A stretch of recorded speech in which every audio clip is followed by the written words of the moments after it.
혹시 세상에 이런 일이라는 TV 프로그램 봤습니까? 세상에는 정말 희한한 일들이 많죠. 때로는 놀랍고 기이한 일들이 많이 있습니다. 별의별난 사람들도 많이 있죠. 세상에 보기 드문 동물들도 많이 있고요. 우리가 쉽게 이해할 수 없는 자연 현상들도 볼 수 있습니다. 하지만 그런 프로그램에도 죽었다가 다시 살아났다는 그런 사람의 이야기는 들은 적도 없고 본 적이 없습니다. 죽을 뻔했다라는 이야기는 있죠. 한번 생각을 해보세요. 어떤 경우에 죽었다가 다시 살아났다는 표현을 쓸 수 있을까요? 분명 생명의 근원인 호흡이 끊어지고 심장의 박동이 멈추었는데, 때로는 장례를 치르고 관에 넣고 그리고 땅에 묻었는데 그 흙을 헤치고 관 뚜껑을 열고 벌떡 일어났다는 그런 이야기 들어본 적이 있습니까? 영화나 TV에 나오는 드라마의 가공의 이야기가 아니죠. 만약 그러한 일이 있다면, 그런 이야기가 있고 그런 사람이 있다면 우리는 단 한 단어밖에는 사용할 수 없을 것 같아요. 불가사의, 때로는 신비라는 말을 사용하겠죠. 이성을 가진 우리의 머리와 생각으로는 쉽게 이해할 수 없는 일이라는 뜻이 바로 불가사의, 신비라는 뜻입니다. 이해하기 힘든 일들과 또한 사람에 대하여 우리는 한 번쯤 왜라는 질문을 던져본 적이 있습니까? 부활주일입니다. 참 이해하고 힘든 일이 죽었다가 다시 살아나는 부활이죠. 그런 부활에 대하여서 우리는 왜라는 의문을 한번 던져본 적이 있습니까? 세상의 표현을 빌리자면 기독교 또는 우리의 신앙에서는 정말 이해할 수 없는, 이해가 되지 않는 그런 네 가지 불가사의 신비가 있습니다. 첫째는요, 창조주 하나님께서 그분이 지으신 온전하지 못한 피조물의 사람이 되신 것이 신비죠.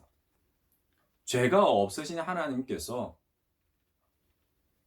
그것도 다른 피조물인 인간들에 의해서 정죄를 받는 것, 그것은 이해할 수 없는 불가사의한 일입니다. 그리고 그 예수님께서, 하나님께서 죄를 담당하시고 죽을 수 없는, 죽어서도 안 되는 하나님께서 정말 말도 안 되는 죽음을 기꺼이 허락하셨고 십자가에 죽으신 것, 그것은 정말 불가사의한 일이고 신비로운 일입니다. 마지막으로 지금까지 이 땅을 살다 죽어간 모든 이들 중에서 그 누구도 다시금 이 땅으로, 세상으로 돌아오지 못한 것이 바로 죽음이죠. 그런데 하나님께서 죽으셨다가 다시 3일 만에 부활하시고 승천하셨다. 정말 이해가 안 되는 불가사의한 신비로운 일이라 할 수 있습니다. 그래서 4대 신비라고 말할 수 있어요. 한번 그런 신비로운 이 이해 불가한 일에 대하여서 왜라는 질문을 던져보셨습니까? 아마도 이 왜라는 질문에 대한 답이 바로 그 어떤 다른 세상의 종교들과 기독교 신앙을 구분시켜주는 진리이자 참된 교리라 말할 수 있을 것 같아요. 첫째로, 이 땅에 인간의 몸으로 오신 그 하나님의 이름에 그 의문에 대한 답이 있습니다. 그분의 이름은 예수, 즉 구원자라는 뜻입니다.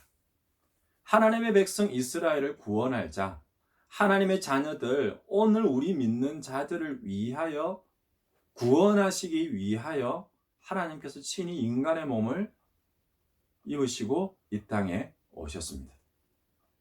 이렇게 말씀을 드려도 이해하기 힘들지요. 그냥 신비로운 일이라고 말할 수밖에 없지요. 둘째로 하나님은 죄가 없으십니다. 하나님의 죄도 아닙니다. 하나님의 떠난 인간들, 오늘 우리들의 죄를 대속하신 것이죠. 대신 우리의 죄를 짊어지시고 그 값을 대신 치르기 위하여서 정죄당하십니다. 죄가 있는 사람이 또 다른 죄 있는 다른 사람들의 그 죄를 더하여서 치를 수는 없지요. 셋째로 그 죄에 대한 대가가 죽음입니다. 내가 죽을 죄에 대한 대가는 바로 나 자신의 생명이죠. 한 명입니다. 한 사람의 생명이 한 사람의 죄를 속할 뿐이죠. 하지만 사람이 아니기에 그 모든 피조물을 지으신 하나님의 생명이기에 어떤 사람, 수만의 사람과도 비교할 수 없는 그 생명이기에 그 하나님의 생명은 많은 사람, 모든 믿는 자를 구원하시기 위하여 대신 죄를 속하기 위하여 죽으셨습니다. 네 번째로 죽음은 끝입니다. 하지만 우리의 그 죄에 대한 대가를 대신 치르신 그 예수님의 생명에 대한 대가는 죽음으로 끝나지 않습니다. 부활로 이어집니다. 죽음으로 끝나는 삶이 아니라 예수님께서 부활하심으로 말미암아 그 대가를 치름으로 말미암아 우리가 치러야 될, 죽음으로 끝나야 될 그 대신에 예수님께서 대신 치르셨기에 우리는 다시금 부활하신 그 하나님과 함께 영원한 생명을 부활로 다시금 시작하게 되는 거죠. 정리를 할까요? 하나님께서 우리를 사랑하셔서 우리를 죄 가운데 구원하시기 위하여 그분의 독생자를 이 땅 가운데 보내주셨습니다. 그분은 우리 죄를 대신 지시고 십자가에 못 박혀 죽으셨습니다. 그리고 3일 만에 부활하셨습니다. 이 부활의 구주가 되시는 예수 그리스도를 믿는 사람들은 구원을 받고 영생을 얻습니다. 이해가 됩니까? 여전히 신비이고 불가사의한 일인가요? 만일 그렇다면 한 가지가 빠져 있기 때문에 여기에 정말 진짜 중요한 한 가지가 빠져 있습니다. 이것 때문에 교회를 오래 다닌 사람들도 쉽게 이해하지 못하고 아멘이라는 답을 하지 못하는 이유가 여기에 있습니다.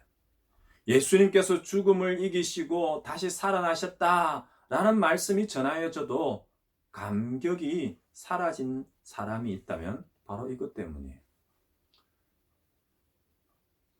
그런 분들에게 예수님의 부활을 이야기하면 이미 잘 알고 있다라는 말로 그냥 가볍게 넘기고 마는 이유도 바로 이것에 있습니다.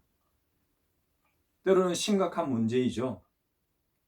왜냐하면 예수님의 부활하심은 2000년 전이 아니라 바로 오늘에도 이루어지는 현실적이고 현재적인 사건이기 때문이에요. 그래서 그 부활을 경험하고 부활의 아멘이라는 고백으로 답하는 사람들은 날마다 그 부활을 확인하고 감격하고 찬양할 수밖에 없는 그런 진리이자 신앙의 기본이 되는데, 새로운 시작이 되는데, 그렇지 못한 이들에게는 이 부활은 현재가 아니라 과거예요. 그냥 책 속의 기록일 뿐입니다. 다른 사람의 입술의 고백일 뿐이죠. 바로 오늘 본문에 그러한 내용들이 나옵니다. 오늘 본문에는 그런 부활, 그런 현재 실제적인 참된 부활로 인하여서, 부활신앙의 회복으로 인하여서 변화되어지고 다시금 살아가는 예수님의 두 제자에 관한 이야기가 나옵니다.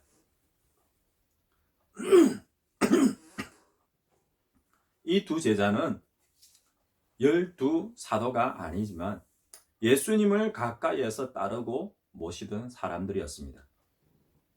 하지만 이들은 예수님이 죽으시고 약속하신 대로 3일 만에 부활하신 그날에 이 제자들이 지금 현재 어디에 있는지를 다시 한번 성경 본문을 읽어보십시오.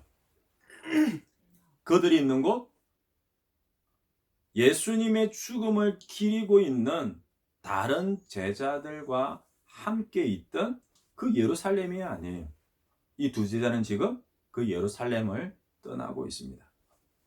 예수님과 함께 했던 자리, 예수님을 따르고 믿었던 그 자리에서 이 두 제자는 떠나고 있습니다.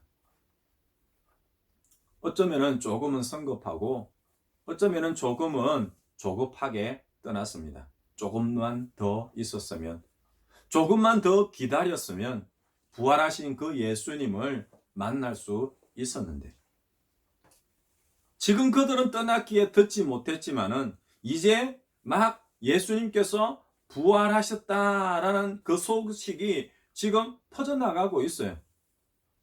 그들도 예루살렘에 있을 때에 3일 되기 전까지는 그와 비슷한 이야기를 들었습니다.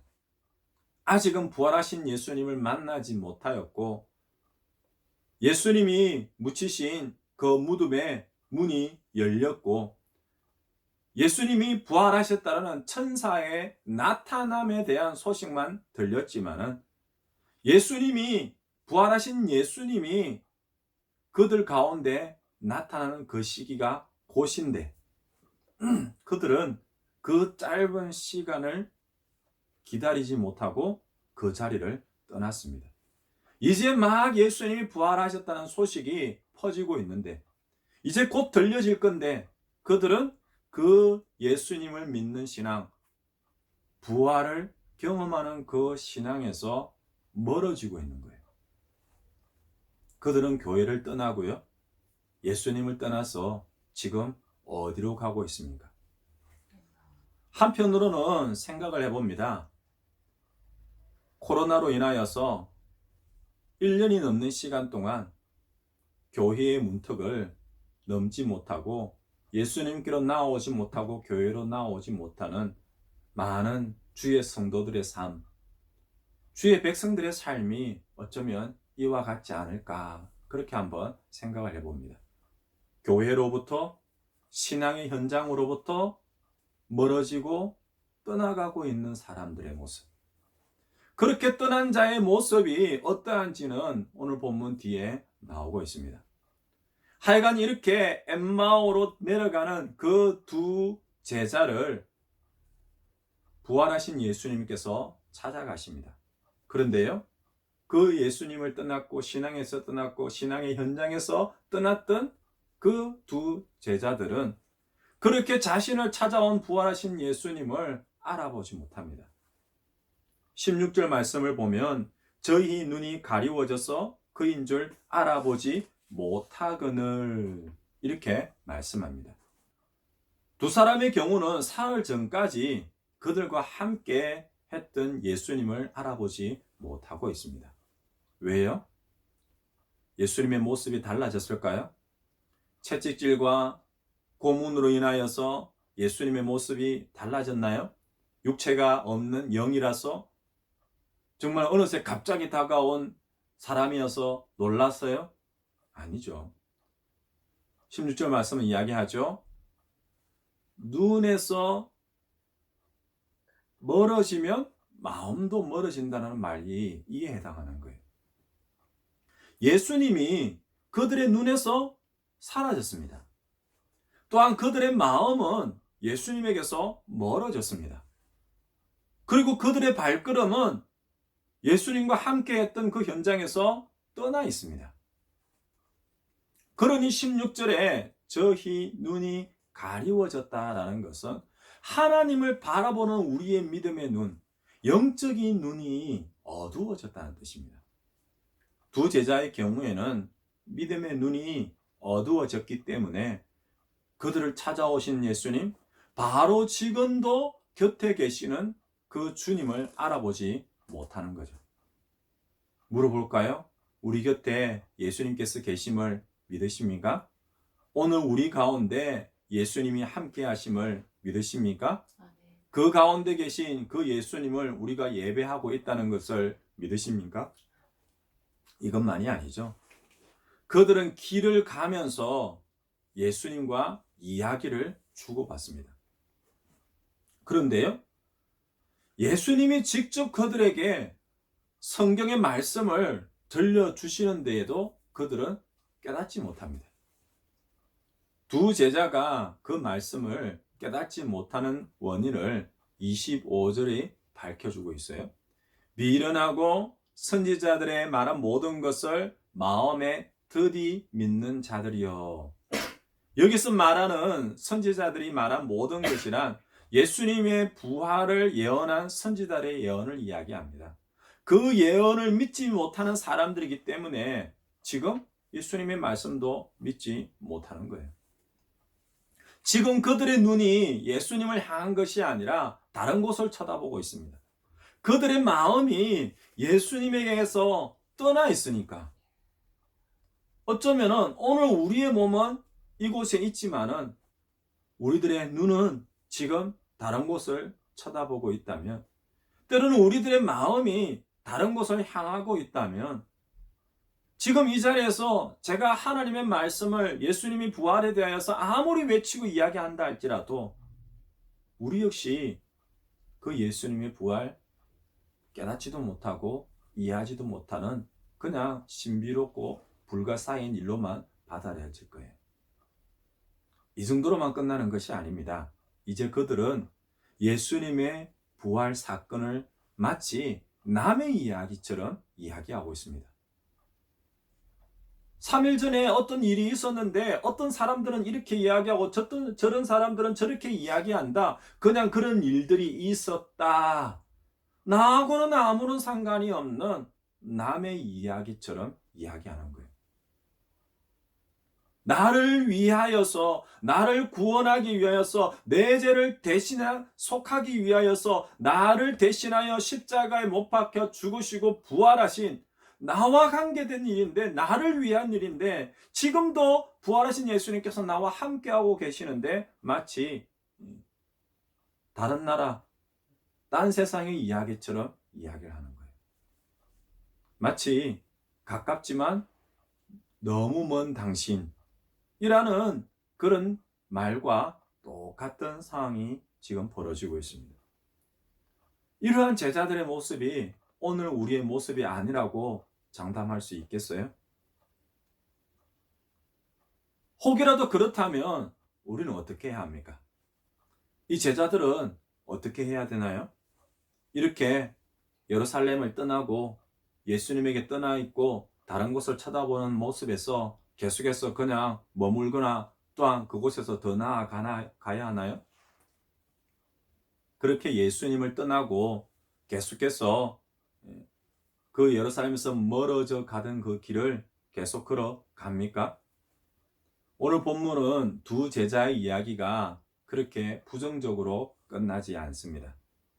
오히려 정반대로 너무나도 극적이고 놀라운 일들이 일어납니다.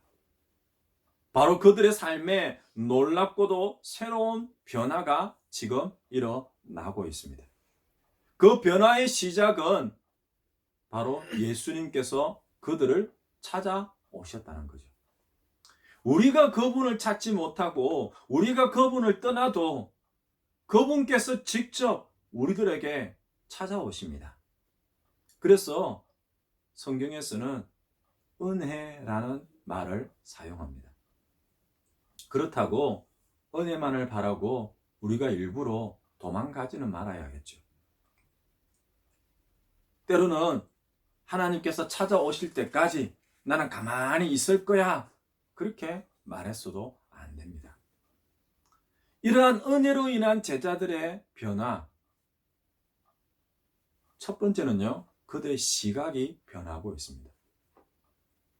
성경에 나오는 기록된 말씀 그대로 표현하면요, 눈이 밝아졌어요. 조금 전에는요, 눈이 어두워졌다 그랬죠. 이제는요, 예수님이 찾아오시니까 눈이 밝아졌어요. 밝아진 눈으로 우리를 찾아오신 그 예수님을 다시 알아보게 된 거죠. 믿음의 눈을 이야기하는 거예요. 믿음의 눈으로 우리와 함께 하시는 예수님을 바라보는 여러분들 되시기를 바랍니다. 더 중요한 것은요, 언제, 어떻게 그 두 제자의 눈이 밝아졌냐는 거예요. 그래야 우리도 알 수 있잖아요. 30절 말씀을 보면은 저희와 함께 음식 잡수실 때에 라고 이야기를 합니다. 31절을 보면은 저희 눈이 밝아져 그인 줄 알아보더니, 나를 찾아오신 그 예수님을 알아보고 나를 찾아오신 그 예수님을 알아보게 된 그때의 상황이 어떠한지를 한번 살펴보면은 우리도 역시 알 수 있는 거예요. 함께 음식을 먹었다라는 것이 단순히 식사를 같이 나누었다, 그것보다는요, 그렇게 찾아오신 예수님과 아무런 허물이 없이 꺼리낌 없이 서로 얼굴을 맞대고 이야기하고 친밀한 교제를 나누었다는 걸 이야기하는 거예요. 예수님을 만났습니다. 예수님과 동행하고 있습니다. 예수님과 교제하는 삶을 이야기하는 거예요. 예수님을 만났으니, 예수님과 동행하고 있으니, 예수님과 친밀하게 교제를 나누고 있으니, 바로 그 모습이, 그 상황이, 그때가 바로 신령한 믿음의 눈이 밝아지고 믿음의 눈이 열려지게 됨을 이야기하는 거예요. 방법은 이것뿐이에요. 우리가 예수님을 바라보는 것밖에 없습니다. 예수님을 찾는 것밖에 없습니다. 예수님을 생각하는 것밖에 없습니다. 다시금 그 예수님과 대화하고 그 예수님과 교제를 나누는 거예요. 그때 우리의 눈이 밝아지는 거예요. 그 밝아진 눈으로 지금 내가 대화를 나누고 있는 그분이 예수님이라는 것을 우리는 깨닫게 되는 겁니다.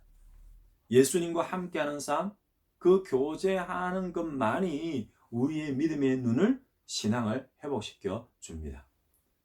사람과 사람 사이도 마찬가지죠. 다툼이 있었습니까? 불화가 있었습니까? 때로는 미움이 있습니까? 때로는 그 사이가 멀어졌습니까?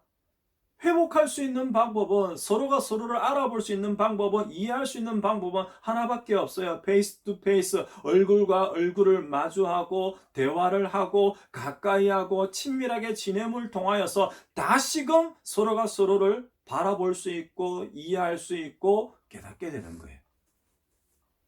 두 번째로는요, 이 두 제자의 심령에 변화가 있습니다.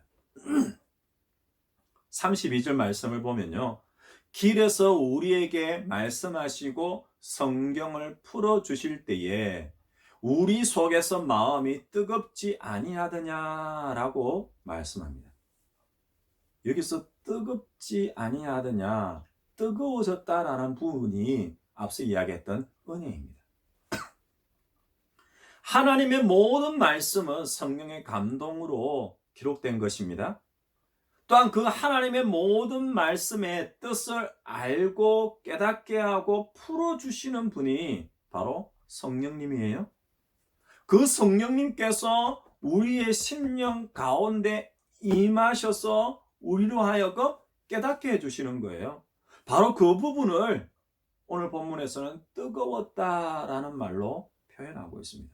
성령이 우리 가운데 계신다는 것을 깨닫는 것이 바로 뜨거움이에요. 그 성령으로 말미암아 우리에게 주신 하나님의 말씀을 깨닫는 것이 바로 뜨거움이에요. 그 깨달음으로 말미암아 우리와 함께 하시는 예수님을 바라보는 게 뜨거움이에요. 그 예수님을 바라보는 것을 뜨겁다라는 표현을 사용하는 겁니다. 성령의 은혜가 있을 때 모든 것이 변합니다. 차가운 심장이 마치 불처럼 뜨거운 신앙으로 변하는 것이 바로 이런 은혜이고 성령의 뜨거움입니다. 침체되었던 신앙이 다시금 활기찬 신앙으로 변화되어지는 것이 바로 이런 뜨거움으로 표현되어집니다. 의심하고 두렵고 염려하고 걱정하던 그 신앙이 확신과 담대함과 평안으로 변화되어지는 것이 바로 이렇게 뜨거움이라고 표현하는 거예요. 그런데요, 언제 뜨거워졌습니까? 언제 그렇게 깨달았습니까? 우리에게 말씀하시고 우리에게 성경을 풀어 주실 때라고 지금 말씀하고 있어요. 그들은 길에서 말씀을 듣고 성경 말씀을 듣다가 성령의 은혜로 충만해졌습니다. 제가 아무리 하나님의 말씀을 풀어서 쉽게 설명한다 할지라도 여러분들의 삶에 성령의 은혜가 임하지 않으면, 때로는 그 성령의 은혜가 임하지 않으면 우리는 깨닫지도 때로는 보지도 못하고 감동도 없습니다. 아니, 그 전에 우리가 그 하나님의 말씀 앞에 서지 않으면 안 되는 거예요. 그래서 우리는 기도합니다. 아니, 기도해야 됩니다. 성령께서 우리와 함께 하셔서 하나님의 말씀을 깨닫게 해달라고요. 그 말씀으로 우리가 변화되게 해달라고요. 그 성령으로 충만하게 해달라고요. 정말 뜨거운 성령의 은혜를 체험하고 깨닫게 해달라고요. 무엇보다도 우리가 그 하나님의 말씀 앞에 서지 않고는 우리는 결코 하나님에 대하여서 알지도 느끼지도 어떤 감동도 어떤 변화도 있을 수가 없습니다. 그래서 안타까워지는 거예요. 교회의 문턱을 넘지 아니하고 하나님의 말씀을 듣지 아니하고 그 말씀 안에서 하나님의 사랑의 교제를 나누지 아니하고 그 하나님 앞에 서 있는 그 모습이 점점 사라져 가고 있는 이 코로나 시대에 주의 성도들의 삶에 이런 성령의 뜨거움이 또한 점점 사라질 것이기에, 그래서 더더욱더 이 부활의 신앙의 그 참된 변화를 깨닫지 못하고 있을 것만 같아서 너무나 안타까워집니다. 하나님의 말씀을 가까이 하지 않고는 우리는 나의 신앙이 정말 영 아니다, 때로는 차갑다, 은혜가 없다, 도무지 무슨 말인지 모르겠다, 그냥 신비 불가사의 일이다, 이렇게 생각될 때에는요, 한번 돌이켜보면 되는 거예요. 스스로 물어보면 되는 거예요. 오늘 내가 그 성경을 대하지 아니하고 있구나. 하나님과의 페이스 투 페이스 그 친밀한 교제가 사라지고 있구나. 세 번째로요, 이 두 제자의 행동이 변하고 있습니다. 33절 말씀을 보면은요, 곧 그 시로 일어나 예루살렘으로 돌아갔다, 그렇게 말씀합니다. 행동 없는 변화는 참된 변화가 아니죠. 아, 깨달았어, 알았어, 그거 좋은 거야, 야, 그거 멋진 거야, 그거 훌륭한 거야, 그거 도움되는 거야, 그런 고백으로는 변화라고 말할 수가 없습니다. 만일 그들이 예수신 줄 알고 그리고 그 마음이 뜨거워진 뒤에도 그 제자들이 그 자리에 머물렀다면, 때로는 엠마오로 가던 그 길을 계속 걸어갔다면 그들은요, 부활하신 예수님을 진짜 만난 것이 아니에요. 오늘 본문은 이야기합니다. 곧 그 시, 다르게 할까요? 바로 그때라는 뜻입니다. 29절을 보면요, 그때는 이미 날이 저물었을 때를 이야기해요. 예루살렘으로 돌아가려면요 12km예요. 오늘날 거리로 따지면요. 그러니까 날이 저물었습니다. 날이 밝은 낮에는요, 그들이 예수님을 떠나왔잖아요. 한참을 떠나온 거예요. 이제 날이 저물 정도가 되었으니까요. 그런데 날이 어두워서 밤이 되어서 더 힘들고 더 어려운 길이 되었지만은요, 이제 그들은 예수님과 함께 했던 그 현장으로 되돌아가고 있어요. 이게 바로 변화예요. 이게 바로 참된 믿음이고 변화된 모습입니다.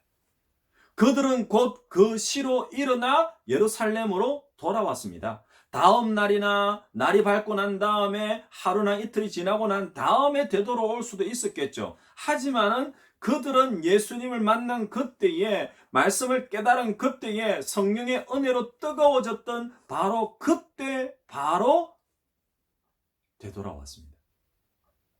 이것이 바로 부활하신 예수님을 만난 참 신앙인의 결단이고 또한 변화된 행동이고 모습이죠. 말씀을 듣지 않으면 사람들은요, 예수님을 떠납니다. 예수님을 보지 못하고 믿지 못하면요, 사람들은 그 믿음의 삶에서 떠나게 됩니다.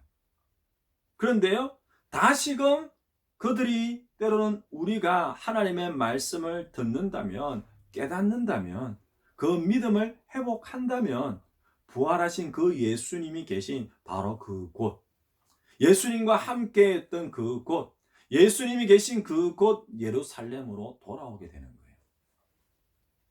그렇게 돌아온 사람들이 무엇을 했을까요?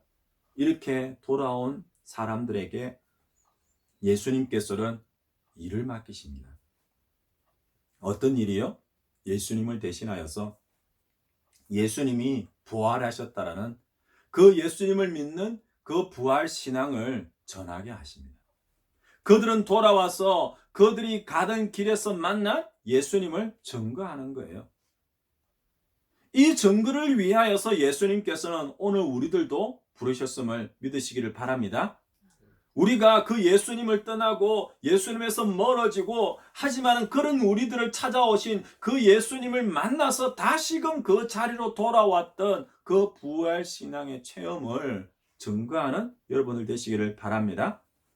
그리고 36절 이하를 보면은요, 그들이 예루살렘으로 돌아와 다시 사신 부활하신 예수님을 증거하고 있을 때에 예수님께서 그들에게 다시 나타나시는 거예요. 그리고 말씀합니다. 너희에게 평강이 있을지어다. 돌아온 사람들, 부활하신 예수님을 만난 사람들, 그리고 예수님을 그렇게 믿고 다시금 경험하고 만난 그 예수님을 전하는 사람들, 부활의 복음을 전하는 사람들에게 예수님께서 이렇게 축복하시고 선언하십니다. 너희에게 평강이 있을지어다. 예수님을 떠났으니까 불안하죠. 예수님이 함께 하셨던 그 현장에서 멀어졌으니까 두렵지요. 걱정과 염려와 불안과 또 때로는 어떻게 앞을 살아가야 되느냐. 그렇게 막막한 인생 가운데 있던 그들에게 예수님께서 찾아오셔서 그 하나님을 떠나고 하나님에서 멀어졌던 그 모든 죄를 사하여 주시고 다시금 하나님을 만난 그 믿음 가운데로 돌아온 이들에게 주시는 하나님의 축복이 바로 평강입니다. 우리들 가운데 이러한 부활의 신앙이 회복되기를 주님으로 축원드립니다. 더 이상의 두려움과 염려와 걱정이 아니라 오늘도 살아계셔서 내가 너희와 항상 영원히 함께 하실 것이라는 그 약속의 말씀과 함께 주어지는 평강이 오늘 부활주일, 그 부활을 경험한 예수 우리 교회 주의 성도들, 믿음의 가정들, 하나님의 백성들의 삶에 충만히 임하기를 주님으로 축원드립니다. 아멘.